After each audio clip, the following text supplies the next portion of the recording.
আমরা আজকে যে অনুষ্ঠানে একত্রিত হয়েছি এটা সিরত সম্মেলন। নবীজির জীবনের দুইটি দিক, একটি হচ্ছে সুরত আর একটি হচ্ছে সিরত। সিরত অনুকরণীয় আর সুরত প্রশংসনীয়। এই সুরত ধারণ করার ক্ষমতা কোনো মানুষের নেই। শামাইলে তিরমিজির হাদিসগুলো যখন পড়তাম, হৃদয়ের আয়নায় একটা মূর্তি দাঁড় করিয়ে নিতাম, একটা অবয়ব দাঁড় করিয়ে নিতাম, একটা আকৃতি মনে মনে কল্পনায় ভাসিয়ে নিতাম। চাইতাম আমিও যদি এমন হতে পারতাম, কিন্তু যা হবার নয়। তিনি ছিলেন মধ্যম আকৃতির সুঠাম দেহের অধিকারী একটি মানুষ। তার চুলগুলো ছিল ঘাড় পর্যন্ত প্রলম্বিত, হালকা হালকা কোঁকড়ানো। তিনি যখন চুলের ভিতরে তৈল দিয়ে আছড়াতেন, মনে হতো মৃদুমন্দ ঢেউ দেখা যায়। তার কপাল ছিল চওড়া, ভ্রুগুলো ছিল জোড়া ভ্রু, ধনুকের মতো বাঁকা। চোখের পাতাগুলো ছিল ফুটন্ত গোলাপের গোলাপি রঙের এক একটি পাপড়ির মতো। তিনি কখনো বা যখন চোখের পলক ফেলতেন, মনে হতো মৃদুমন্দ বাতাসে গোলাপ পাপড়ি যেন দোল খাচ্ছে। তার চোখের সাদা অংশ ছিল রক্তিমাভ সাদা, কালো অংশ ছিল কৃষ্ণ কালো। তার নাকটা ছিল খাড়া, নাকের ছিদ্রগুলো ছিল ছোট ছোট। নাকের নিচে ছিল সরু চিকন গোঁফ, গোঁফের নিচেই সেই গোলাপি রঙের ঠোঁট।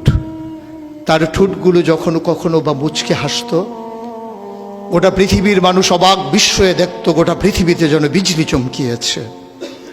তিনি কখনো বা যখন এই রাস্তা দিয়ে হেঁটে যেতেন, 1 মাস পরেও কখনো যখন সাহাবা হাঁটতেন, তার গায়ের জান্নাতি গন্ধ তারা পেতেন।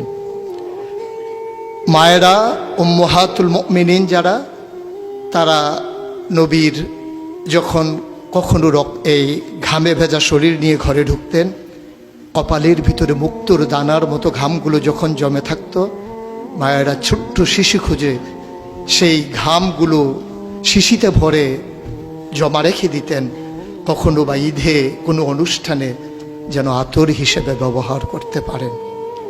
এই সুরত ধারণ করা কোনো মানুষের সাধ্যর বাইরে। কখনোই কোনো মানুষ এই সুরত ধারণ করতে পারবে না চেষ্টা করলেই। কিন্তু তার সিরত যেটা অনুকরণীয়, অনুপম আদর্শ। তিনি এসেছিলেন এই জন্যে, ওয়ামা আরসালনাকা ইল্লা রাহমাতাল লিল আলামিন। তিনি ছিলেন রহমত গোটা ধরনীর জন্যে। যেমন করে আল্লাহ বলেছেন, ফাবিমা রাহমাতিম মিনাল্লাহি লিনতা লাহুম ওয়ালাউ কুনতা ফাজ্জান গালিজাল কলব লানফাদ্দু মিন হাওলিক ফাআফু আনহুম ওয়াস্তাগফির লাহুম ওয়াশাওিরহুম ফিল আমর ফাইজা আযামতা ফাতাওয়াক্কাল আলাল্লাহ ইন্নাল্লাহা ইউহিব্বুল মুতাওয়াক্কিলিন। তিনি এসেছিলেন তেমন করে। কেন তাকে পাঠানো হয়েছিল?